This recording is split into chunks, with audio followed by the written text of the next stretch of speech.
भगिनी मिली बहुत मुस्काता। तो माता प्रेम से मिली। उधर सती जी यज्ञ में आती हैं तो यज्ञ में सबका स्थान मिलता है, लेकिन भगवान शंकर बाबा का कहीं कोई स्थान नहीं। यह अपमान सहन न कर पाई, बहुत दुख हुआ। सोचने लगी कि हमारे स्वामी सही कहते थे।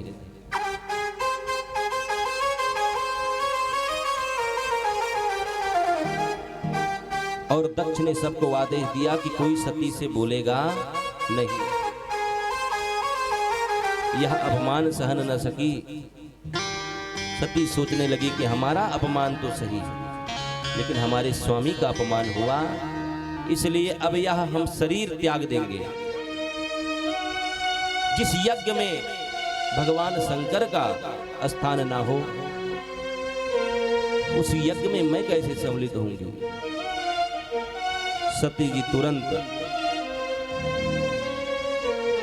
पश्चाताप हुआ। पहले नारायण को हाथ जोड़कर प्रणाम किए, प्रभु मेरे इस गलती को क्षमा करिए, लेकिन एक वरदान मांगती हूँ। क्या? सती मरत हरे सन वर मांगा। सती मरत हरे सन वर मांगा। जन्म जन्म शिव पद अनुरागा।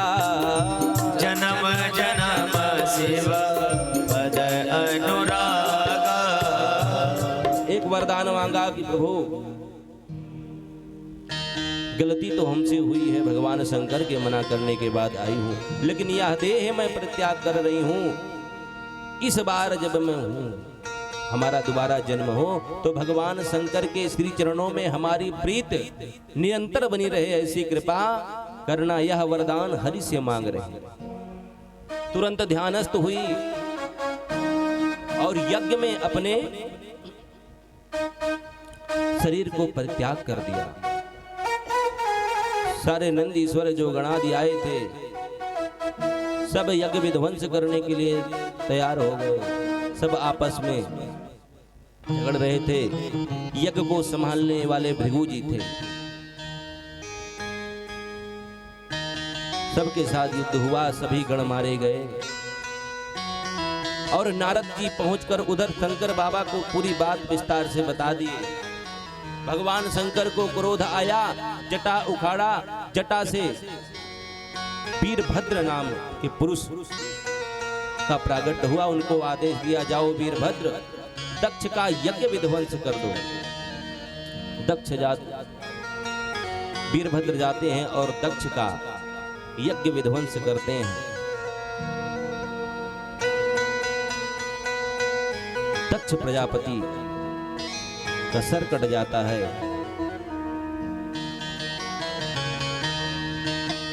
भृगु जी आदि का सबके साथ युद्ध करते हुए यज्ञ विध्वंस करके वीरभद्र पुनः वापस आते हैं। इधर सभी देवी देवता सब गए भगवान ब्रह्मा जी के पास और कहने लगे, प्रभु हम तो कुछ नहीं किए फिर भी हम मारे गए। ब्रह्मा जी कहते हैं, ये बताओ कि देवताओं तुम लोग उस यज्ञ में गए क्यों? जिस यज्ञ में हम साक्षात नारायण प्रभु शंकर उस यज्ञ में नहीं गए तो देवता लोग तुम क्यों गए? देवता लोग कहते हैं, प्रभु ब्राह्मणों ने मंत्र के द्वारा आहूत किया, सो हम लोग लोभ में चले गए, लेकिन अब क्षमा करिए, क्या करें? ब्रह्मा बाबा कहते हैं, हम तो क्षमा नहीं कर सकते, तुम्हें तो शंकर से ही जाकर क्षमा मांगना पड़ेगा। तो सब देवताओं को लेकर भगवान ब्रह्मा जी शंकर बाबा के पास जाते हैं। वहां सभी लोग प्रार्थना करते हैं, भगवान शंकर सबको पुनः स्वस्थ करते हैं और जाकर यज्ञ को परिपूर्ण करते हैं। यज्ञ परिपूर्ण हुआ तो इस बार दक्ष का अधर सर जो कट गया था तो भगवान शंकर बकरे का सर दिलाए और वह फिर स्तुति गान किया सुंदर कि प्रभु हमारे द्वारा जो अपराध हुआ है उस अपराध को क्षमा करें, हमसे बहुत बड़ा अपराध हुआ और आप तो प्रभु करुणा के अवतार हैं, दया सिंधु हैं, कृपा सिंधु हैं, आप तो सब को स्थान देते हैं प्रभु, हमें भी शरण दीजिए। तब भगवान शंकर प्रसन्न होते हैं और दक्ष प्रजापति को पुनः स्वस्थ करते हैं। भगवान शंकर बाबा का बड़ा दयालु कृपालु स्वभाव। बोल शंकर भगवान की जय, नीलकंठ महादेव की जय। कैलाश के निवासी नमो बार बार हूँ, नमो बार बार हूँ, आयो शरण तिहार शंभु तार तार हूँ। कैलाश के निवासी नमो बार बार हो, नमो बार बार हो, आयो शरण तिहार भोले तार तार दो। आयो शरण तिहार भोले तार तार दो। कैलाश के निवासी नमो बार बार हो, नमो बार बार हो, आयो शरण तिहार भोले तार तार दो। यो शरण तिहार बाबा तार तार दो।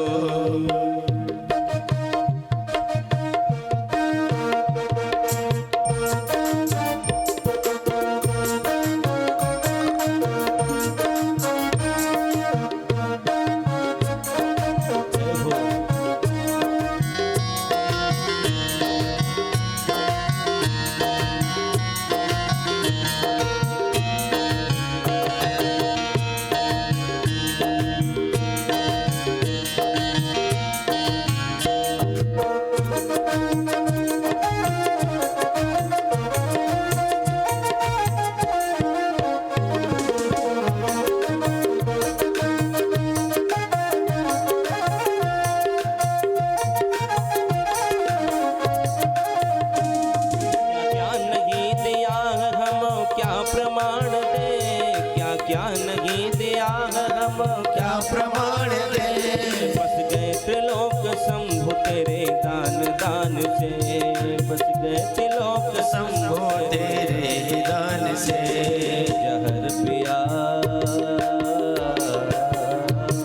जहर पिया जीवन दिया कितना उदार तू, कितना उदार तू। आयो शरण तिहार प्रभु तार तार तू। कैलाश के निवासी नमो बार बार हो, आयो शरण तिहार बाबा तार तार दो। आयो शरण तिहार भोले तार तार तू।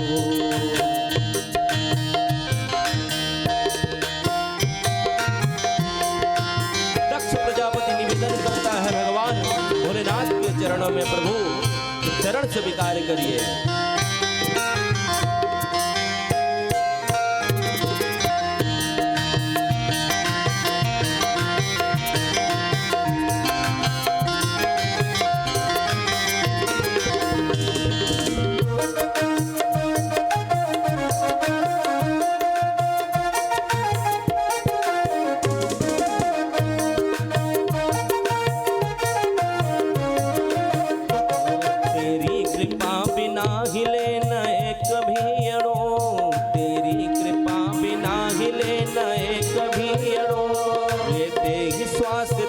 दया से तनु तनु लेते ही श्वास तेरी दया से तनु तनु। है गंगाधार मुक्ति द्वार ओंकार तू प्रभु ओंकार तू। आयो शरण तिहार भोले तार तार तू। आयो शरण तिहार भोले तार तार दो। कैलाश के निवासी नमो बार बार हो, आयो शरण तिहार बाबा तार तार दो। आयो शरण तिहार भोले तार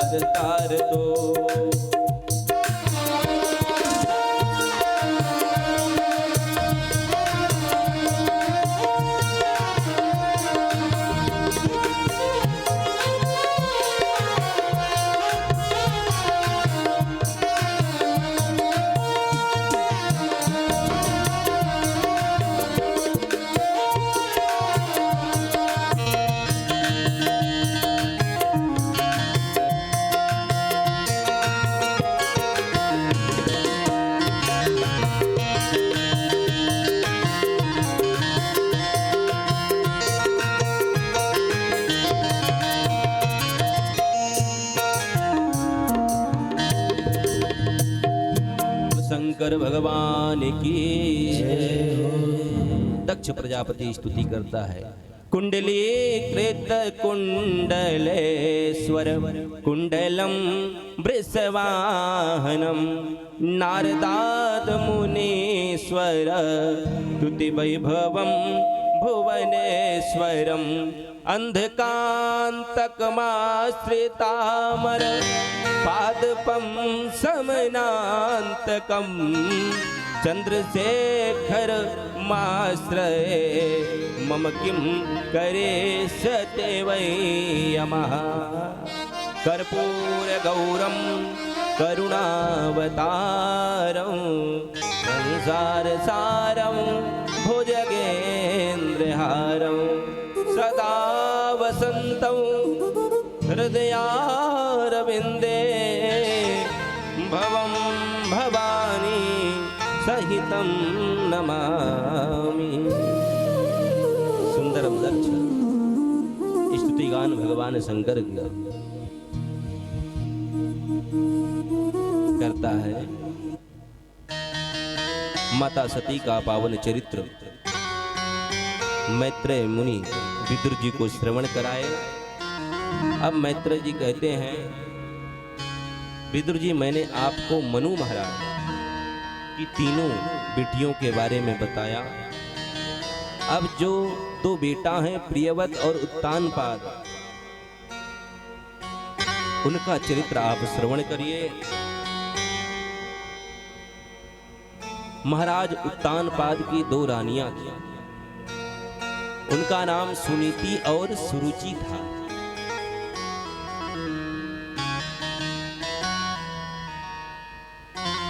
सुनीति से ध्रुव जी का जन्म हुआ।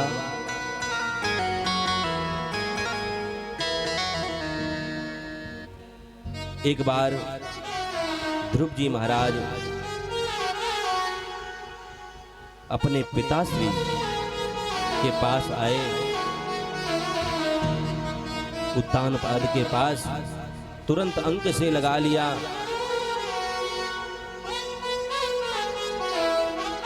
और प्रेम करने लगे। यह दृश्य सौतेली मां जो सुरुचि थी वह देखी रहा नहीं गया, तुरंत से गोद से उतार कर बैठा दिया और कहा, सुनो, तुझे इस गोद में बैठना है ना तो जा पहले तपस्या कर, उसके बाद भगवान मिलेंगे तो भगवान से वरदान मांग लेना कि इस बार मुझे सुरुचि के गर्भ से जन्म मिले, तब यह तुम्हें गोद मिलेगी। और गोद से उठाकर नीचे बैठा दिया। ध्रुव जी को बहुत दुख हुआ, रोते रोते गए मां सुनीति के पास।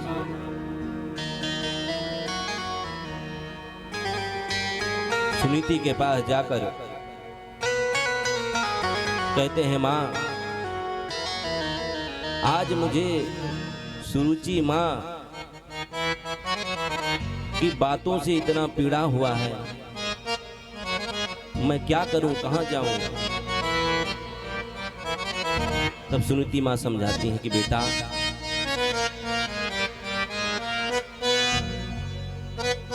वो तो मां है, कुछ भी बोल दे, लेकिन हमें बुरा नहीं मानना चाहिए। क्यों? ध्रुव जी कहते हैं, मां मैं पिता की गोद में था तो उन्होंने कहा कि इस गोद में बैठने के लिए तुझे मेरे गर्भ से जन्म लेना पड़ेगा, तब तू इस गोद का अधिकारी है।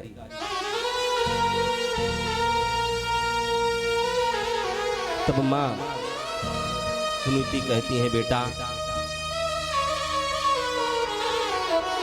तू पूछता था ना कि तेरे पिता कौन है, आज मैं तुम्हें परम पिता के बारे में बताती हूँ। तुम जाओ उनकी आराधना करो, उनकी आराधना से सब सुख सब वैभव प्राप्त हो जाएगा। सुनीति मां उससे ध्रुव जी कहते हैं माँ, वो परम पिता कहाँ रहता है जिसकी आराधना मुझे करना है, कहीं जगह है? सुनीति माँ कहती है, बेटा वह संसार में सर्वत्र व्याप्त है, अण अण में कण कण में वह परमात्मा हर जगह है। संसार में ऐसी कोई जगह नहीं जहां पर वह परमात्मा नहीं है। ईशावास्यमिदं सर्वम यत् किंचित जगत्याम जगत, सर्वत्र व्याप्त परमात्मा है, ऐसी कहीं जगह नहीं जहां पर वह नहीं रहता है। कहीं पर बैठकर साधना करो, भगवान मिल जाएंगे। बाबा वर्णन करते हैं, हरि व्यापक सर्वत्र समाना, हरि व्यापक सर्वत्र समाना, प्रेमत प्रकट होई मैं जाना, प्रेम से प्रगट होई मैं जाना, हरि व्यापक सर्वत्र समाना, हरि व्यापक सर्वत्र समाना। समस्त व्याप्त सर्वत्र व्याप्त परमात्मा है।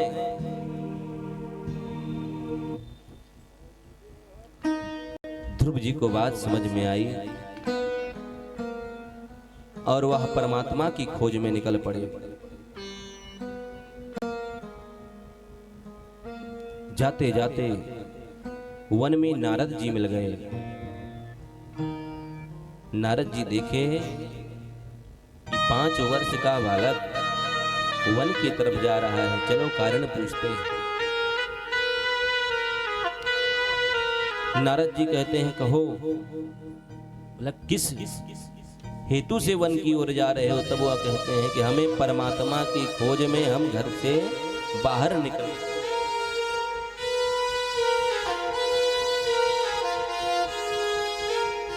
नारद जी सोचने लगे, बालक बुद्धि है, कुछ समझाया जाए। तो समझाते हैं कि बेटा घर में रहो, माता पिता की सेवा करो, तभी परमात्मा मिल जाएंगे। ध्रुव जी एक बात नहीं सुनते। नारद जी कई दृष्टांत देकर समझाते हैं, ध्रुव जी की बात एक भी समझ नहीं है। ध्रुव जी कहते हैं, देखो महाराज, ऐसा है कि जैसे कोई छलनी लेकर अगर दूध दुहे और सोचे कि दूध उसमें टिका रह जाएगा, तो टिकता नहीं है। उसी प्रकार आपका यह आत्मज्ञान मेरे एक भी समझ में नहीं आता। नारद जी समझ गए कि यह सच में भगवान परमात्मा से मिलने के लिए निकला है। तो कुछ मंत्र दिया जाए। तो नारद जी ध्रुव जी को 12 अक्षर मंत्र का देते हैं और कहते हैं, बेटा इस मंत्र का जाप करो, मुझे विश्वास है कि इस मंत्र से परमात्मा अवश्य ही मिल जाएगा। मंत्र क्या दिया? ओम नमो भगवते वासुदेवाय। ये 12 मंत्र हैं। इस पर भगवान, इस मंत्र का जप किया जाए तो भगवान श्री ठाकुर जी की कृपा उस जीव पर जल्द ही प्राप्त होती है। ध्रुव जी महाराज को मंत्र देकर नारद जी तो वीणा लेकर चले गए। इधर ध्रुव जी उसी मंत्र का मनन करते थे, चिंतन करते थे, उसी मंत्र का जाप करते करते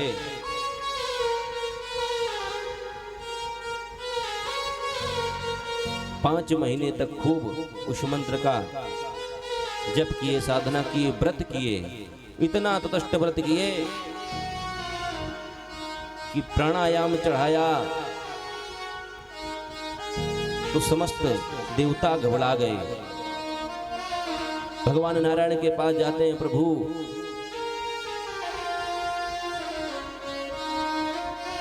तपस्या करने वाले तो बहुत देखे, लेकिन ऐसी तपस्या करने वाले पहली बार।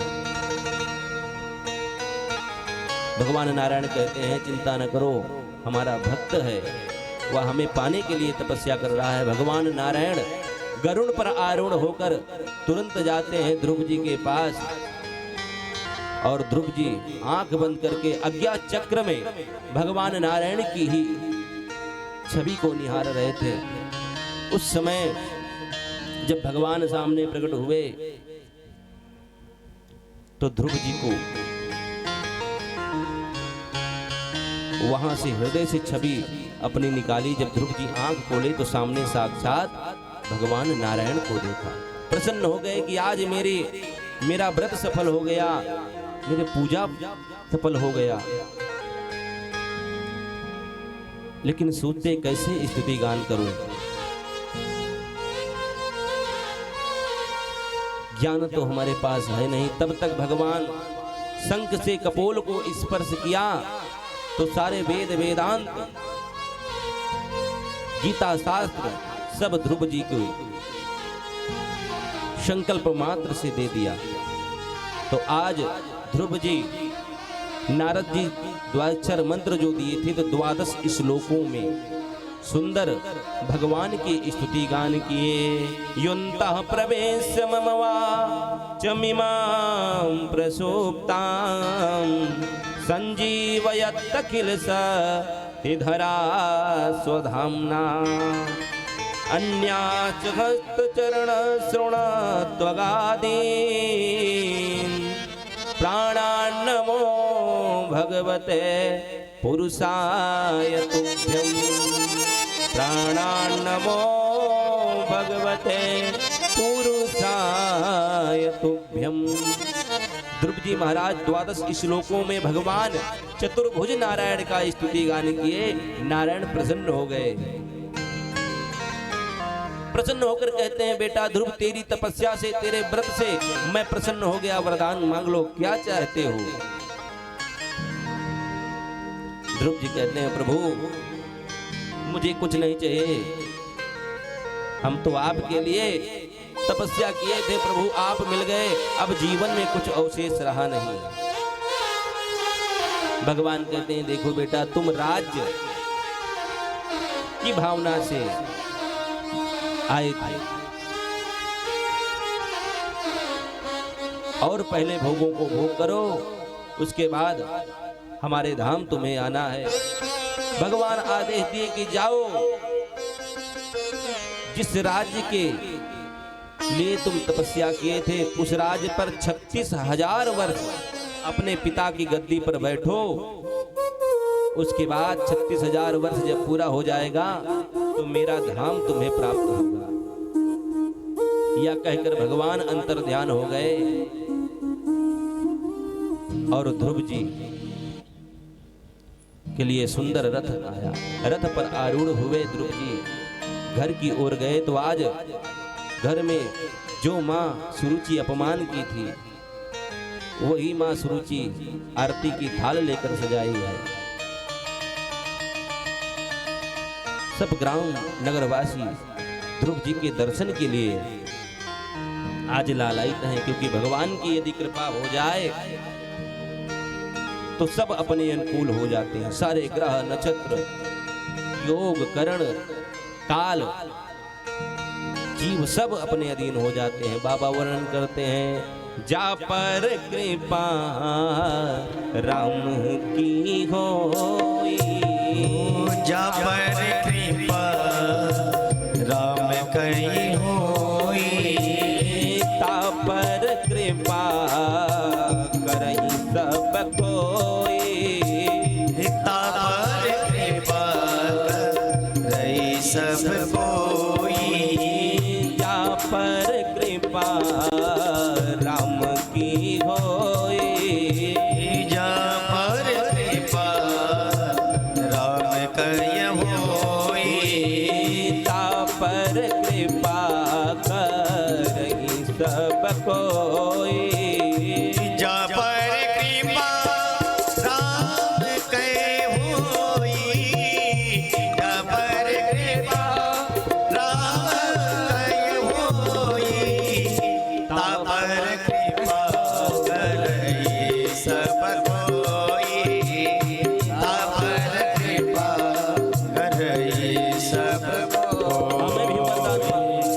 भी वरदान मांगना है भगवान परमात्मा के इसी चरणों में कि आपका प्रेम हमारे हृदय में सदैव प्रभु बना रहे। एक प्रार्थना करें, सीताराम चरण रति मोरे, ओ सीताराम चरण रति मोरे, अनुदिन बढ़ई अनुग्रह तोरे। ओ सीताराम चरण रति मोरे, सीताराम चरण रति मोरे, अनुदिन बढ़ई अनुग्रह तोरे, अनुदिन बढ़ऊ अनुग्रह तोरे। सुंदर ध्रुव जी महाराज का सौतेली मां जो अपमान की थी, खूब स्वागत। ध्रुव जी के पिता उत्तानपाद अपने बेटों को हृदय से लगा लिया और वैभव साम्राज्य ध्रुव जी को सौंपा और भजन करने के लिए चले गए। ध्रुव जी महाराज की भ्रमी और इला नामक दो कन्याओं से विवाह हुआ। कालांतर में उत्कल और वत्सर नामक दो बेटे हुए। एक दिन ध्रुव जी के भाई उत्तम का झगड़ा यक्षों के साथ हो गया और यक्षों के हाथ वो मारा गया।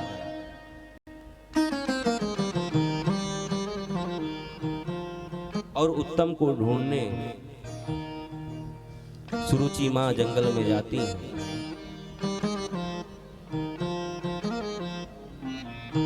सो जंगल में पुत्र को ना पाने से दावाग्नि में देह भस्म कर बैठती है। ध्रुव को पता चला तो आक्रमण करके सैकड़ों यक्षों का वध कर दिए। मनु महाराज प्रकट होकर रोके, अलम वत्सातिरोचेण।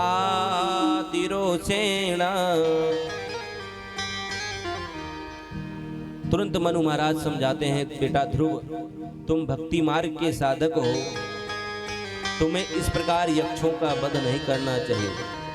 तुम्हारे भाई को एक यक्ष मारे, उसके बदले में सैकड़ों यक्षों का वध कर डाले। बेटा ये साधकों के लिए अच्छा नहीं। नायम मार्गो हि साधूनाम ऋषिकेशानुवर्तिनाम। बेटा ये साधुओं का मार्ग नहीं है। मनु महाराज समझाते हैं भगवत मार्ग या नहीं है। धीरे धीरे समय पूरा हुआ। ध्रुव जी के लिए सुंदर विमान आया। ध्रुव जी नित्य संध्या वंदन करके विमान के लिए आरूढ़ हुए। मृत्युदेव प्रकट हुए और कहने लगे, प्रभु आपका चरण मेरे सर पर रख दिए तो मैं भी रख दीजिए तो मैं भी पवित्र हो जाऊंगा। ध्रुव जी मृत्यु देव के ऊपर सर रखकर विमान पर आरूढ़ होते हैं। विमान उड़ता है परम धाम जाने के लिए। ध्रुव जी का मुंह लटका हुआ रहता है। पार्षदों ने पूछा, भैया भगवान के धाम चल रहे हो, सुंदर विमान आया है, फिर भी इस प्रकार मुखमलिन क्यों? ध्रुव जी कहते हैं, क्या बताऊं, जिन माँ के कारण आज विमान मिला, जिन माँ के कारण आज परमात्मा मिले, उन्हीं माँ को छोड़कर आया हूं। जल्दी जल्दी में प्रणाम करना भूल गया। पार्षदों ने कहा, ध्रुव तेरे जैसे जिसका पुत्र हो जाए वो माँ पीछे कैसे रख सकती है? आगे देखो, आगे वाले विमान में तुम्हारी माँ जा रही है। ध्रुव जी प्रसन्न हो जाते हैं और भगवान को बारंबार खूब धन्यवाद देते हैं। ध्रुव सगलानी जपे हो हर नाम, ध्रुव सगलानी जपे हो चल अनुपम ठाहो। ध्रुव सगला जपे हरि नामो, ध्रुव सगला जपे हरि नामो, पायहु अचल अनुपम ठाओ, पायहु अचल अनुपम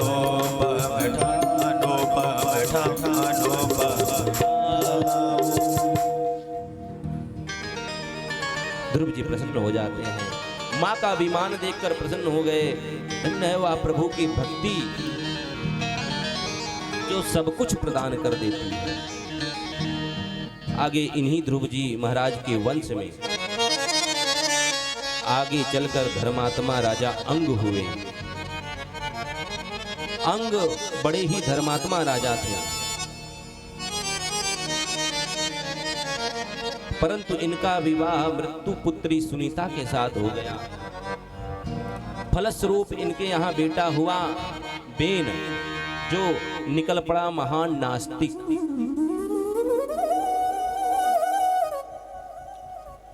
खूब अत्याचार करता था, दुराचार करता था। यह देखकर अंग राजा एक दिन बैठाए, समझाए। जब समझ में नहीं आया तो तुरंत समझ अंग राजा सोचने लगे कि अब इन्हें छोड़ देना ही उचित है। राज्य छोड़कर जंगल में चले जाते हैं। जंगल में जाकर हरिनाम स्मरण करते हैं।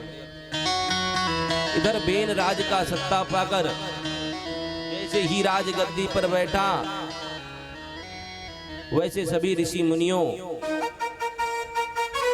विद्वानों को बुलाया और कहा, सुनो, आज से तुम्हारा राजा मैं।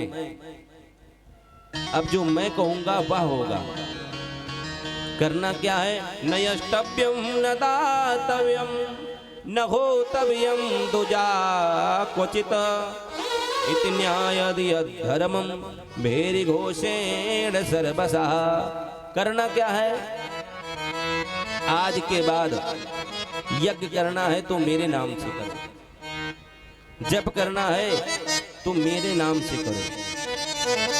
वह भगवान ब्रह्मा विष्णु शंकर कुछ नहीं है। क्यों? क्योंकि तुम लोगों का राजा मैं हूं। जप करना है तो बेनाय नमः करो, स्वाहा करना है तो बेनाय स्वाहा करो। उस परमात्मा नारायण हरि को भजना छोड़कर मेरा भजन करो।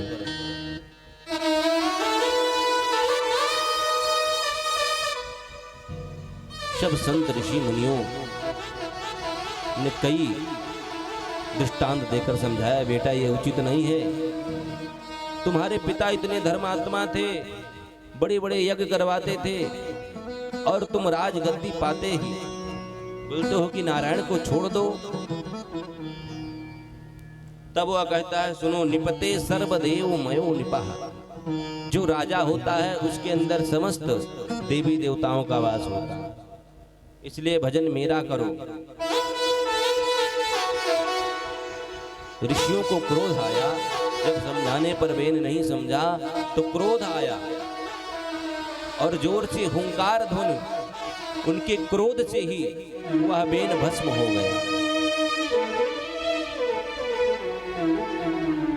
सब ऋषि सोचने लगे अब किया क्या जाए। प्रजा को बुलाया गया। तब बेन के शरीर का मंथन हुआ। मंथन होकर एक पहले पापात्मा स्वरूप निषाद उत्पन्न हुआ। दोबारा मंथन हुआ तो इस बार स्वयं पृथु भगवान का प्रागट्य हो गया। पृथु भगवान की जय। सुंदर माँ लक्ष्मी का प्रागट्य हुआ। एक बालक और बालिका का प्रागट्य वेन के शरीर से हुआ।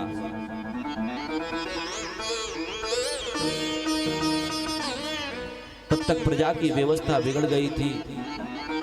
पृथु महाराज सोचने लगे कि चलो प्रजा के लिए कुछ व्यवस्था की जाए। तो सारी प्रजा आकर हाथ जोड़कर कहने लगी मां कि प्रभु, जब से बेन का राजगद्दी पर बेन आया तब तक सूखा पड़ गया। कुछ भी नहीं है खाने के लिए। तुरंत पृथु भगवान पृथ्वी को आदेश दिया कि देवी अन्न की जल की व्यवस्था करो। तब पृथ्वी तुरंत पृथु भगवान की आज्ञा मानकर अन्न और जल की व्यवस्था होती है। आगे सुंदर पृथु भगवान के द्वारा खूब अच्छा राज चलता है।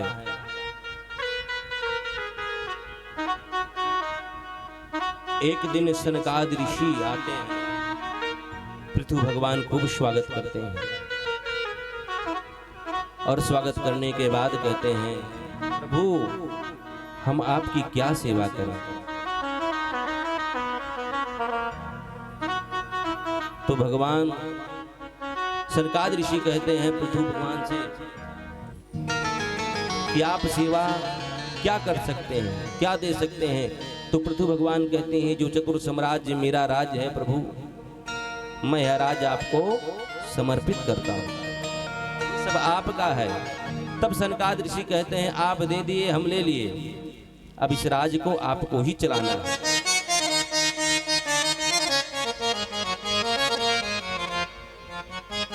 सुंदर मैत्रेय मुनि को विदुर जी यह प्रसंग सुनाते हुए चतुर्थ स्कंद को श्री गोविंद के श्री चरणों में अर्पित करते हुए हम लोग पंचम स्कंद में प्रवेश करते हैं। अब मनु महाराज के जो दूसरे पुत्र थे प्रियव्रत,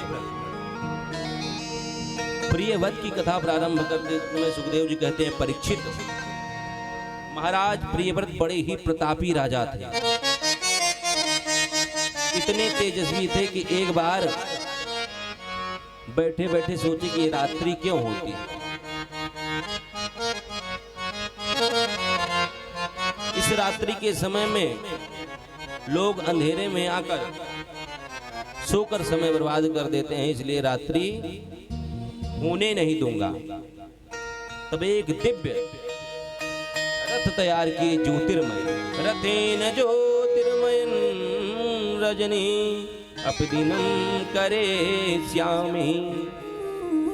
ज्योतिर्मय तेजोमय रथ का निर्माण किया और 7 दिन तक रात्रि होने नहीं दी, खाली दिन ही दिन था। ब्रह्मा बाबा प्रकट हुए, कहे बेटा सुनो, प्रकृति की बनाई हुई वस्तु कोई भी व्यर्थ नहीं होती। क्यों? रात्रि बनाई गई है कि जब रात्रि में विषयी पुरुष सोकर समय, तो उसी समय योगी पुरुष ध्यान तपस्या योग साधना करते हैं। या निशाचर भूतानां तस्याम जगति संयमी, वहां पर संयमी पुरुष जागरण करते हैं, साधना करते हैं, जब करते हैं। इसलिए यह दुराग्रह छोड़ दो, रात्रि भी होने दो और दिन भी होने दो। तुरंत ब्रह्मा बाबा की बात मानते हैं प्रियव्रत,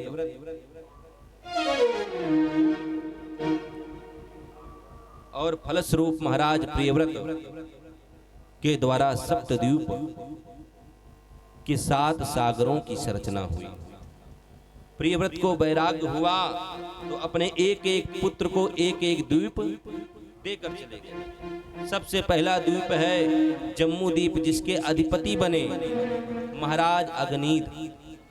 अग्नीद के 9 बेटा हुए, जिन्होंने पूर्वचित अप्सरा से विवाह किया और इन्होंने जम्मू द्वीप में 9 खंड करके अपने पुत्रों को बंटवारा। सबसे पहला खंड अजनाब खंड, अजनाब जिसके अधिपति भरे महाराज नाभि, मेरू देवी से विवाह करके जब इन्हें कोई संतान नहीं हुए तब पुत्रेष्ट यज्ञ करवाया। यज्ञ में भगवान प्रसन्न हुए, पूछा क्या चाहते हो, इतने गदगद हो गए कि कुछ बोल नहीं पाए। ब्राह्मणों से भगवान ने पूछा कि किस लिए यज्ञ किए, तब ब्राह्मणों ने कहा कि इन्हें आपके समान पुत्र चाहिए, इसलिए पुत्रेष्ट यज्ञ करवाया।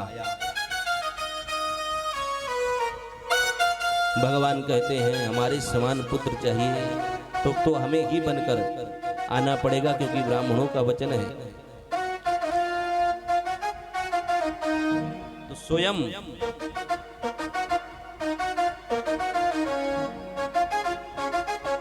ब्राह्मणों का वचन निभाने के लिए स्वयं ही भगवान बेटा बनने के लिए तैयार, नाभि पुत्र ऋषभदेव के रूप में प्रकट हो गए। बोल ऋषभदेव भगवान की जय हो। ऋषभ भगवान तेज ओज से इंद्र को स्पृहा होने लगी, इतना तेजस्वी थे। इंद्र ने वर्षा करना बंद कर दिया, पानी बरसाना बंद कर दिया, तो ऋषभ भगवान अपने राज्य में स्वयं ही पानी बरसा लिए। इंद्रपुत्री इंद्र लज्जित हुए और लज्जित होकर अपनी पुत्री जयंती का विवाह ऋषभदेव के साथ कर देते हैं।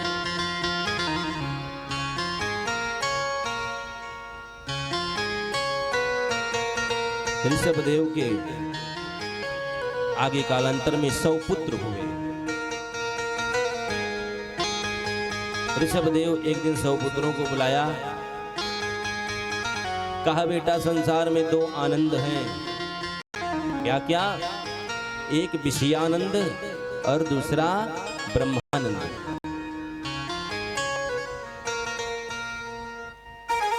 विषयानंद हर योनि में उत्पन्न जीव कर सकता है, लेकिन ब्रह्मानंद केवल मनुष्य ही बनकर किया जा सकता है। ब्रह्मानंद की प्राप्ति जीव मनुष्य में ही कर सकता है, मनुष्य योनि में ही कर सकता है। नायम देहो देह भाजाम निलोके कष्टान कामर नहते बिडभुजाम्ये तपो दिव्या पुत्रिकायेन सत्वं शुद्धेत दशमाद ब्रह्म सौख्यम त्वनंतम। ऋषभदेव कहते हैं सुनो,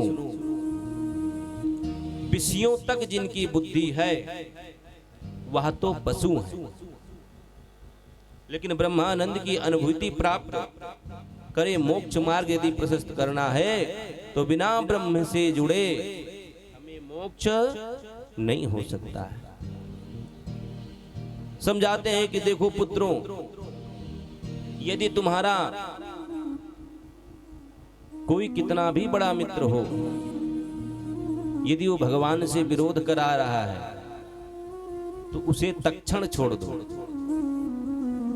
स्वयं माता पिता संत गुरु यदि वो भगवान के प्रति विरोध करा रहे हैं तो उन्हें तत्क्षण छोड़ देना चाहिए। ऋषभदेव कहते हैं गुरु न च स्यात् स्वजनो न च स्यात् पिता न च स्यात् जननी न च स्यात् दैवं तत् स्यात् न पति च तस्यान् न मोचयेत्या समुपेतमृतुम।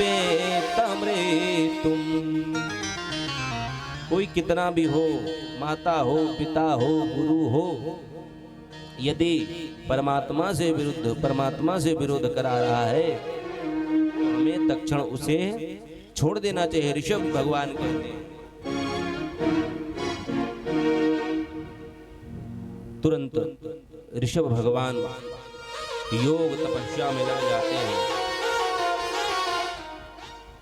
आज तपस्या से 8 सिद्धियां प्रकट हुई और कहती हैं प्रभु हमें स्वीकार कर लीजिए।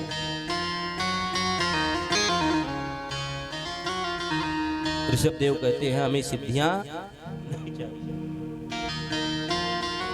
सुखदेव जी से परीक्षित कहते हैं महाराज 8 सिद्धियों को ऋषभ भगवान क्यों तिरस्कार करते हैं?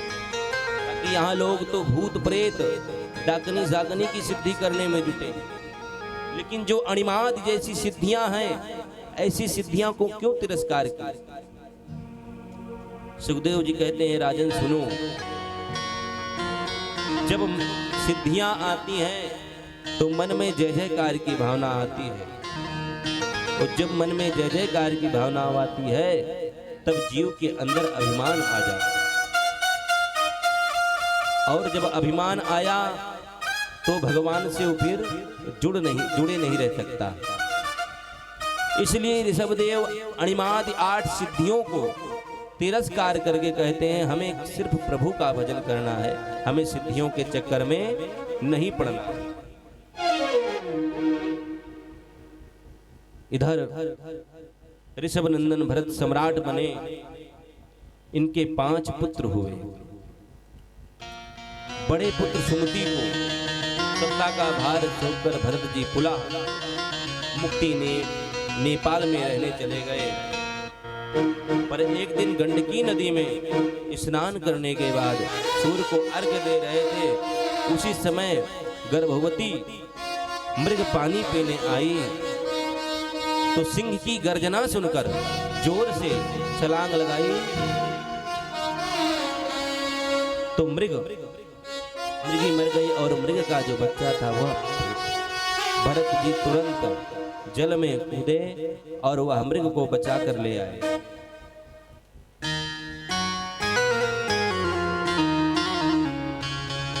तुरंत घर में लाए और घर में लाकर सुंदर उनको भोजन कराया।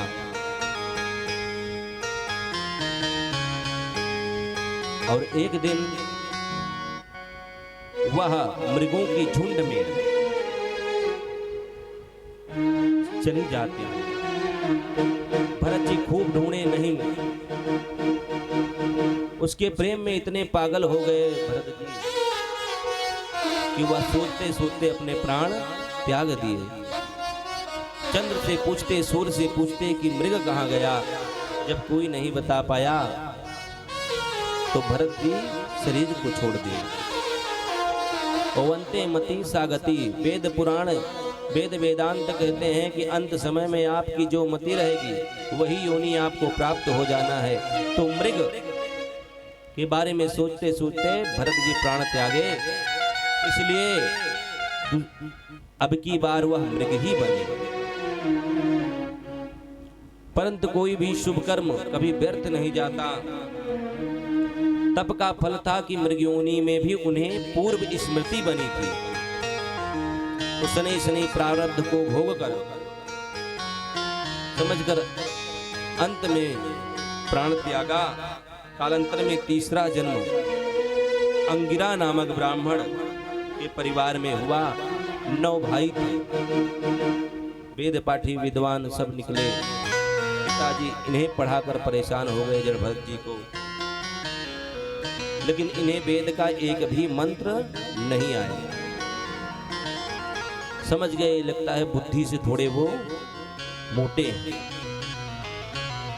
तुरंत उनको घर के कामों में लगा दिया और इधर भरत जी आत्मज्ञान की तरफ बढ़ने लगे।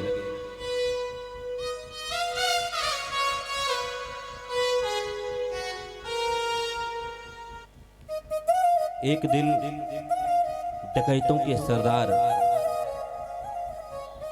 मैया भद्रकाली के मंदिर में जाते हैं और कहते हैं माँ आपकी हमारे ऊपर कृपा हो, मुझे संतान हो जाए तो मैं नरबलि चढ़ाऊंगा। सरदार कुछ होकर बोला। माँ की कृपा हुई और उस सरदार को संतान हो गई। सरदार जाता है माँ के चरणों में प्रार्थना करता है और दूतों को आदेश देता है जाओ किसी भी हमें नरबलि चढ़ाना है, किसी को भी पकड़ कर ले आओ। तो मिल जाते हैं भरत जी, तुरंत इनको पकड़ कर ले जाते हैं और भद्रकाली मंदिर में राजा खड्ग जैसे निकालते हैं इन्हें मारने के लिए। वैसे ही माँ भद्रकाली प्रकट हो जाती हैं। बोलो भद्रकाली मैया की जय। भद्रकाली प्रकट हो गई। तलवार लिए, तलवार से जो नर बलि दे रहे थे राजा, पहले उनका वध की, फिर दूतों का वध की। भरत जी को हृदय से लगा लिया, क्योंकि भरत जी मां का सुमिरन करते। वाद्य शक्ति मां नारायणी की जो कोई पूजन करता है, उनका स्मरण करता है, मां जगत कल्याणी सदैव उनके ऊपर अपना आशीर्वाद बरसाती है। मां भद्रकाली ही आद्य शक्ति हैं। उन्हीं की कृपा से ब्रह्मा जी सृजन करते हैं और उन्हीं की कृपा से भगवान नारायण पालन करते हैं और उन्हीं की कृपा से भगवान शंकर संग्रहण करते हैं। आइए मां भद्रकाली के श्री चरणों में हम लोग भी खूब प्रार्थना करें। बोलो भद्रकाली मैया की जय। हाथ में त्रिशूल गरवा, जय हो। हाथ में त्रिशूल गरवा, सोनवा के हार रूपवा मनवा मोहतवा, सुरतिया मनवा मोहतवा, पानी शेर पे सवार रूपवा मनवा मोहतवा, पानी शेर पे सवार रूपवा मनवा मोहतवा। हाथ में त्रिशूल गरवा, हाथ में त्रिशूल गरवा, सोनवा के हार रूपवा मनवा मोहतवा, पानी शेर पे सवार रूपवा मनवा मोहतवा, पानी मैया शेर पे सवार रूपवा मनवा मोहतवा।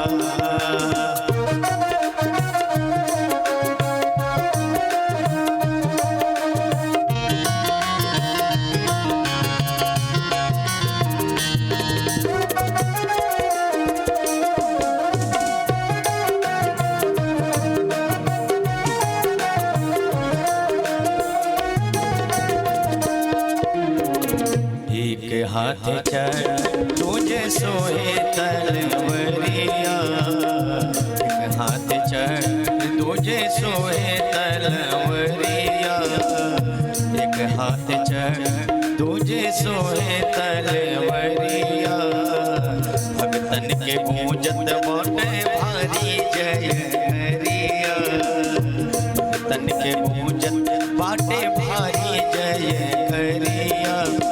सोना के मुकुटवा सोहे, सोना के मुकुटवा सोहे, माई के कपार रूपवा मनवा मोहतवा, सुरतिया मनवा मोहतवा, पानी शेर पे सवार रूपवा मनवा मोहतवा, पानी शेर पे सवार रूपवा मनवा मोहतवा।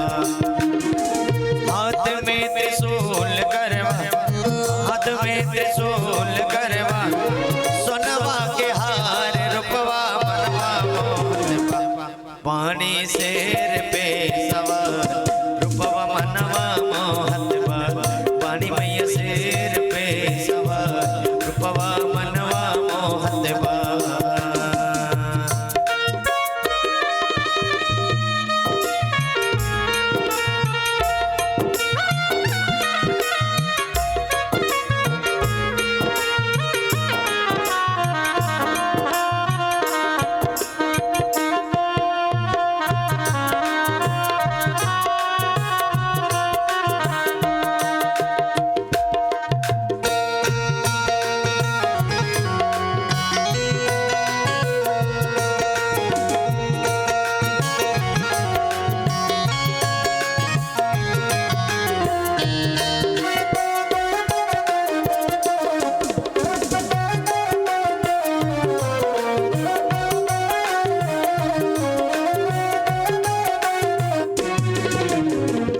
गदा सोहे फूल सोहे तेरी धनोहिया, गदा सोहे फूल सोहे तेरी धनोहिया।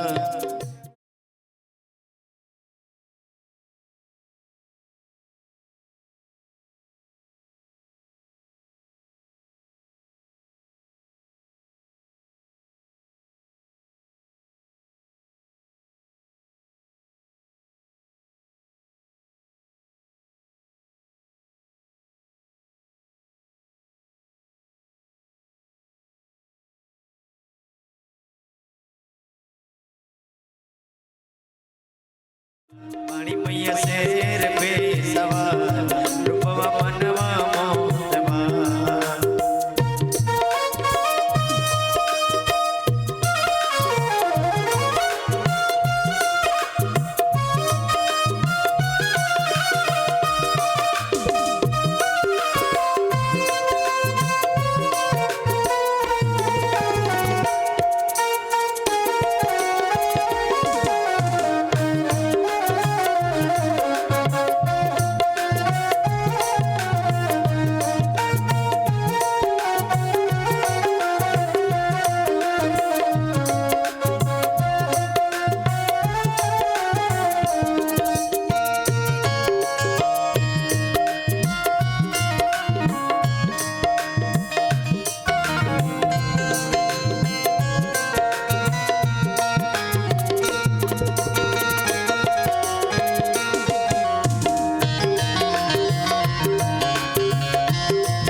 चढ़ो माई धूप अगरबत्तिया नरियल चढ़ो मैया धूप अगरबत्तिया फल फूल ढेर लागल माई के दोवरिया फल फूल ढेर लागल माई के दोवरिया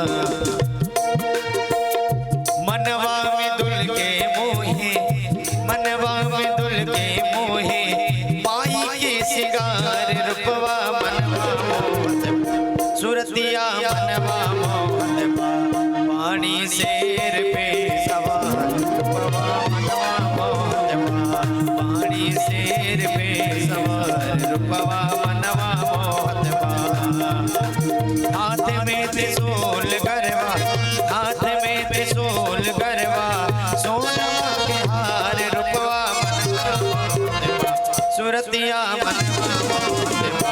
पानी से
विंध्याचल जैसे ओढ़ले चुनरिया हम विंध्याचल जैसे ओढ़ले चुनरिया और चमके सितारा चम चम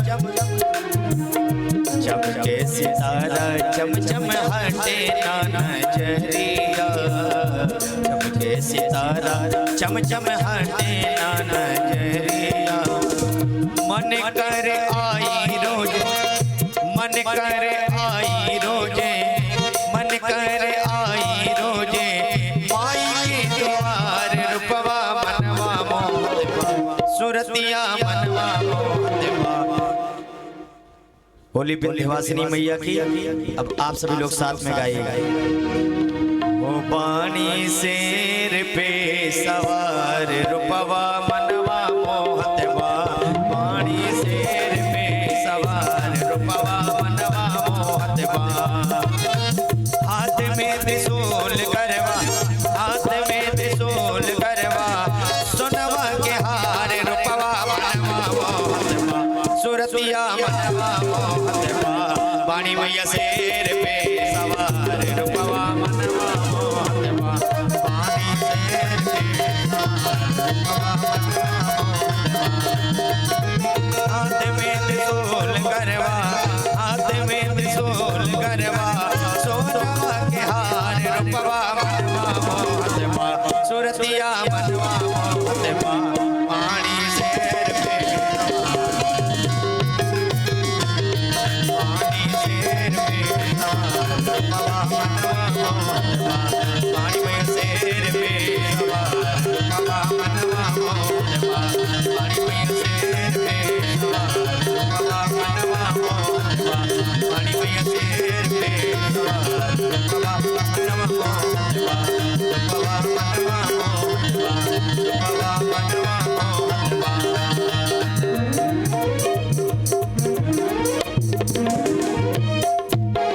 भद्रकाली मैया की जय। सुंदर माँ भगवती भद्रकाली प्रकट होती हैं और जो राजा नर बलि चढ़ा रहा था उसका वध, दूतों का वध करके भरत जी को हृदय से लाकर माँ अंतर ध्यान हो जाती है। भरत जी जाते हैं। पुनः एक दिन रहुगण राजा थे, जा रहे थे कपिला आश्रम सत्संग की इच्छा से, पालकी में बैठकर 4 भारवाहक लेके जा रहे थे। अचानक रास्ते में एक भारवाहक की तबीयत खराब हो गई तो वह गिर गया। अब 3 लोग लेके जा नहीं सकते। राजा आदेश दिया, जाओ कोई सामने यदि पुरुष दिखाई दे उसे पकड़ कर ले आओ। तो भरत जी मिल गए, इनको भारवाहकों ने ले गए और पालकी पकड़ा दिया, धीरे धीरे जाने लगे। भरत जी भगवान नारायण के उपासक थे, परम जीव हिंसा से डरते थे, तो पालकी लिए और दृष्टि नीचे रहती कि कहीं चींटी ना आ जाए, कोई जीव हिंसा ना हो जाए, तो इससे बच बच के चलते।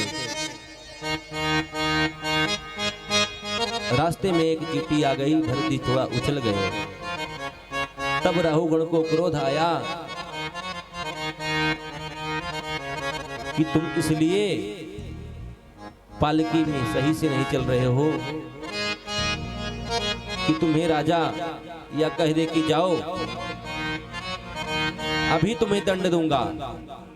तब भरत जी आत्मज्ञानी थे, कहने लगे महाराज किसको दंड देने की बात कह रहे हो? हमें तो कोई नहीं मार सकता। अच्छा तो किसे? बोले आप जिसकी बात कर रहे हो आप तो शरीर को कष्ट दोगे। राजा कहने लगा ज्यादा बात करोगे तो यमराज की भांति दंड दूंगा। भरत जी कहते हैं सुनो,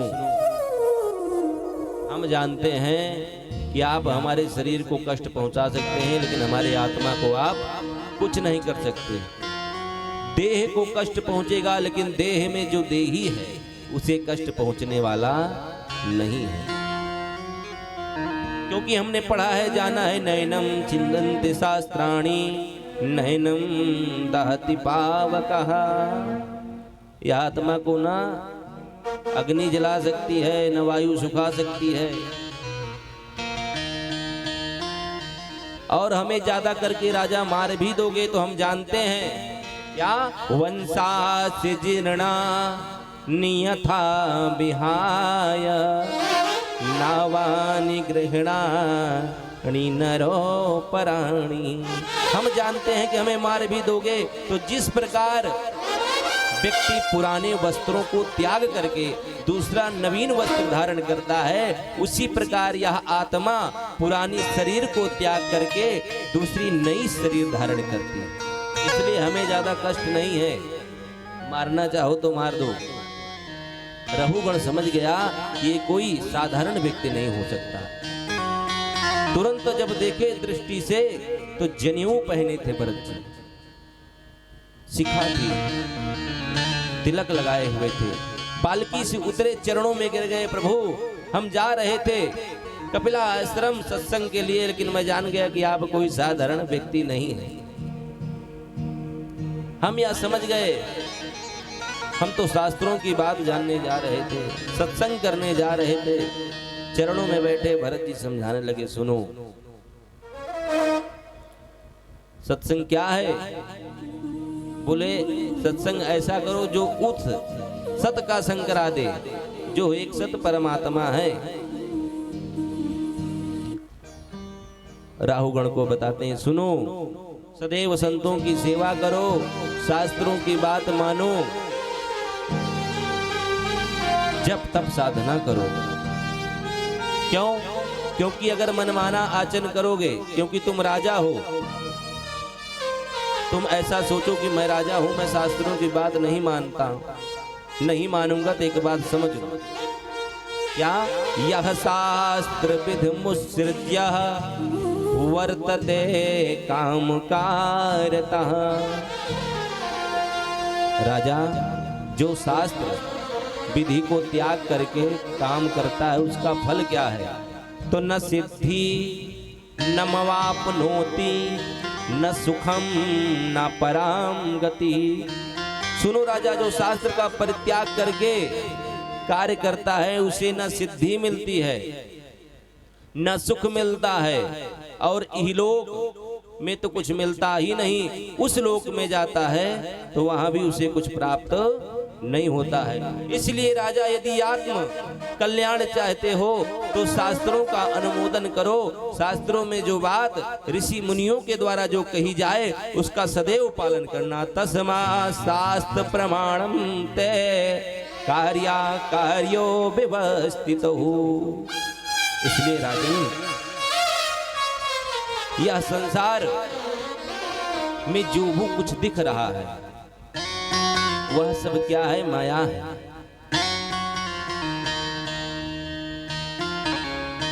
इस माया से यदि बचना चाहते हो तो माधव की चरण शरण ग्रहण कर लो। तो माया, क्योंकि माया माधव की दासी है।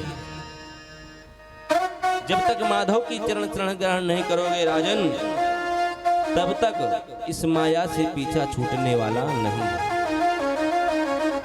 और जीव का कल्याण तभी होगा जब वो माधव के चरण में जुड़ेगा। तो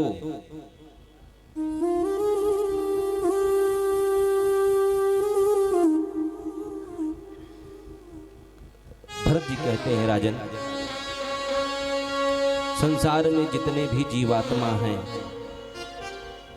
उन सब में परमात्मा का वास देखो, उन सब जीवात्माओं से प्रेम करो। और सबसे बड़ी जो एक सत्ता है,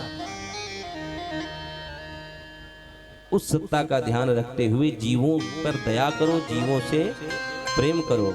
जितने भी संसार में जीवात्मा है, सबको भगवत स्वरूप ही जानो। बाबा वर्णन करते हैं, सिया राम मया सब जग जानी, सिया राम मया सब जग जानी, करहूँ प्रणाम जोर जोग पानी, करहूँ प्रणाम जोर जोग पानी, करहूँ प्रणाम जोर जोग पानी। सिये राम मैं सब जग जानी, सिया राम मैं सब जग जानी, करहूँ प्रणाम जोर जोग पानी, करहूँ प्रणाम जोर जोग पानी, जोर जोग पानी, जोर जोग पानी। सुंदर रहुगण को भरत जी आत्मज्ञान दिए, प्रसन्न हो गए, चरणों में गिर पड़े। प्रभु, हमारा आपसे मिलना सार्थक हो गया, आपके दिव्य ज्ञान से मैं आज धन्य हो गया। रहुगण प्रणाम करके चल जाते हैं। इधर कई लोगों का वर्णन करते हुए सुखदेव स्वामी कहते हैं भारत भूमि धन्य है, जहां भगवान राम के रूप में, कृष्ण के रूप में, वराह के रूप में, नरसिंह के रूप में अवतरित होते हैं और अनेक प्रकार की लीलाएं करते हैं। अन्य लोगों का वर्णन करते हैं कि 14 भुवनात्मक है, 14 भुवन है, इसके ऊपर 7 और नीचे 7, अतल वितल सुतल महातल रसातल, या नीचे भगवान के तलुए हैं, ऊपर भगवान का शीर्ष स्थान है भू भुआ महजना तपह। फिर नरकों का वर्णन करते हैं सुखदेव स्वामी। आज 28 प्रकार के कुल नरक हैं, 28 प्रकार के नरकों का वर्णन करते हुए कहते हैं राजन सुनो, जो प्राणी पर संपदा का हरण कर लेता है, पर स्त्री का हरण कर लेता है, बच्चों का हरण कर लेता है, वह तामिस्त नरक में जाता है। इस नरक की भूमि ताम्र के समान आग में तपी हुई रहती है, लाल रहती है। उस जीवात्मा में को उसी नरक में ले जाया जाता है। और जो घर में आए हुए अतिथियों का क्रोध के निगाह से देखता है, उसे व्रजतुंड नामक नरक में डाला जाता है। उस जीव की आंखों को गीध निकाल कर खा जाते हैं। ऐसे नरकों का वर्णन जब परीक्षित सुखदेव स्वामी से कहने लगे, परीक्षित घबरा गए, महाराज बड़ा विकराल विकट नरकों का वर्णन किया। सुखदेव जी कहते हैं सुनो, ये नरक तो केवल उनके लिए है जो पापात्मी जीवात्मा है, लेकिन जो सत्संग करता है, जो भगवान का भजन करता है, जो भगवत प्राप्ति के लिए साधन करता है, उसे नरक में नहीं जाना पड़ता।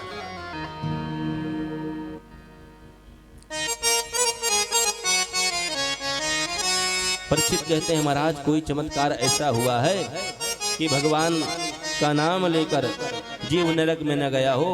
तब सुखदेव स्वामी कहते हैं हुआ है, विस्तार से बजाते हैं। कन्नौज में रहने वाले एक अजामिल नामक ब्राह्मण थे, बड़े ही वेद पाठी थे, सत्ता से रहते थे। लेकिन एक दिन किसी शूद्र को वेश्या में रत करते देखा, अचानक बुद्धि भ्रमित हो गई। वेश्या के साथ हमेशा चले गए और उनसे 10 संतानें हुई। तो छोटे संतान का नाम रख दिया नारायण। धीरे धीरे अजामिल का समय पूरा हो गया और उस समय अपने छोटे पुत्र नारायण नारायण का ही चिंतन करते रहते थे। कुछ भी काम हो तो नारायण बुलाते थे, बेटा नारायण इधर आओ। समय पूरा हो गया, यम के दूत 4 प्रकट हुए, अजामिल को लेने आए। अजामिल घबराया, तुरंत आवाज दिया, बेटा नारायण बचाओ। एक बार नहीं सुने, फिर बोले बेटा नारायण बचाओ। तब नारायण जो उनका पुत्र था वह तो नहीं सुना। जब नारायण नारायण 4 बार किया तो भगवान विष्णु के पार्षद 4 प्रकट हो गए। इधर यमदूत और विष्णु के पार्षदों में संवाद हुआ। यमदूत कहते हैं भैया कौन? विष्णुदूत कहते हैं अभी देखा नहीं, इन्होंने नारायण पुकारा है इसलिए हम प्रकट हो गए, वैकुंठ धाम से आए हैं। यमदूत कहते हैं कि ये अपने पुत्र को पुकारे हैं, आपको नहीं पुकारे हैं। नारायण के पार्षद कहते हैं इनका पुत्र 1-2-50 साल में नाम नारायण पड़ा होगा, लेकिन हमारे स्वामी का नाम तो आदि अनादि से, तो हम तो अपने स्वामी का ही नाम जानेंगे, तुम लोग यहां से जाओ। यमराज के दूत जाने को तैयार नहीं हुए, कहते हैं अगर हम आए हैं तो अब लेकर ही जाएंगे। विष्णु के पार्षदों ने खूब पिटाई की उनकी। तब यमराज के दूत गए।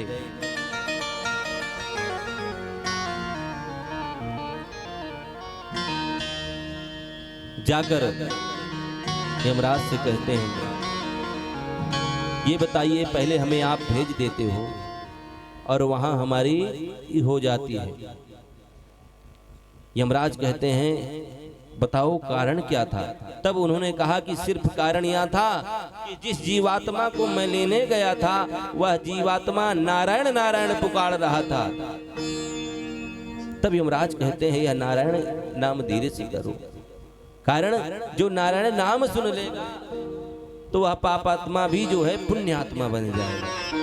कैसे भी लो सांकेतम परिहास्यम वा तो बनहेलन में वचा वैकुंठ नाम ग्रहणम शेषागहरम विदुहु। कैसे भी भगवान का नाम लो वो सदैव हमारा मंगल ही करेगा। यमदूत कहते सुनो,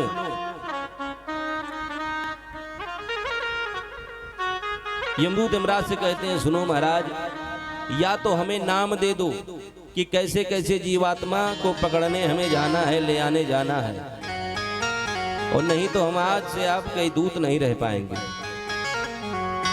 तो यमराज कहते हैं लिखो, आज हम तुम्हें बता देते हैं कैसे कैसे जीवात्मा को यमनगरी लाना है, बाकी सबको वैकुंठ धाम जाने दे।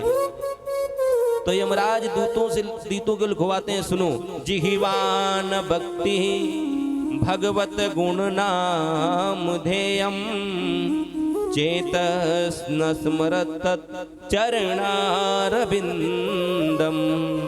कृष्णाय नो नमति चरहे कदापि तानान्यद्धमदो कृतवेष्णु कृत्याम।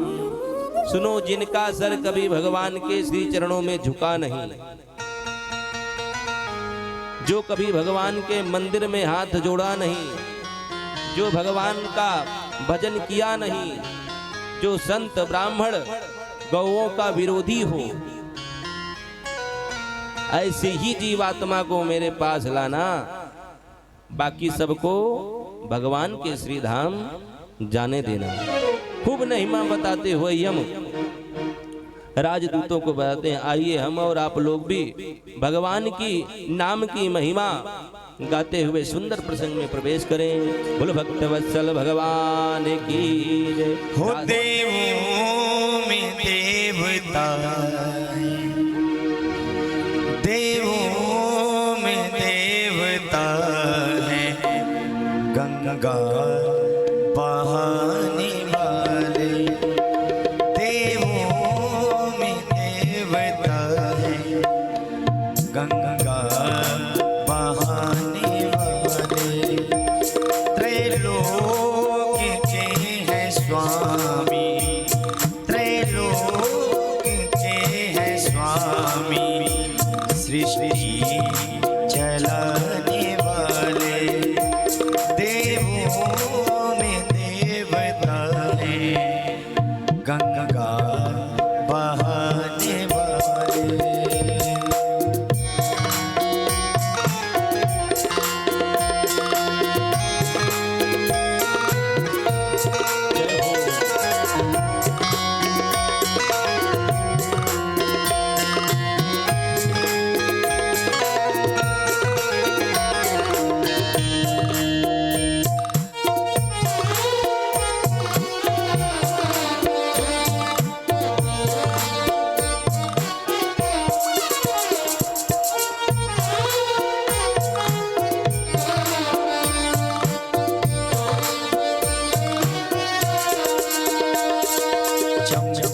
चमकता माथे पे चंद्र, मरघट में रहना इनको पसंद। चम चम चमकता माथे पे चंद्र, मरघट पे रहना इनको पसंद। खुद नाचते हैं भोला, खुद नाचते हैं भोला, जग को नचाने वाले। खुद नाचते हैं भोला, जग को नचाने वाले। देवों में देवता है, सृष्टि चलाने वाले।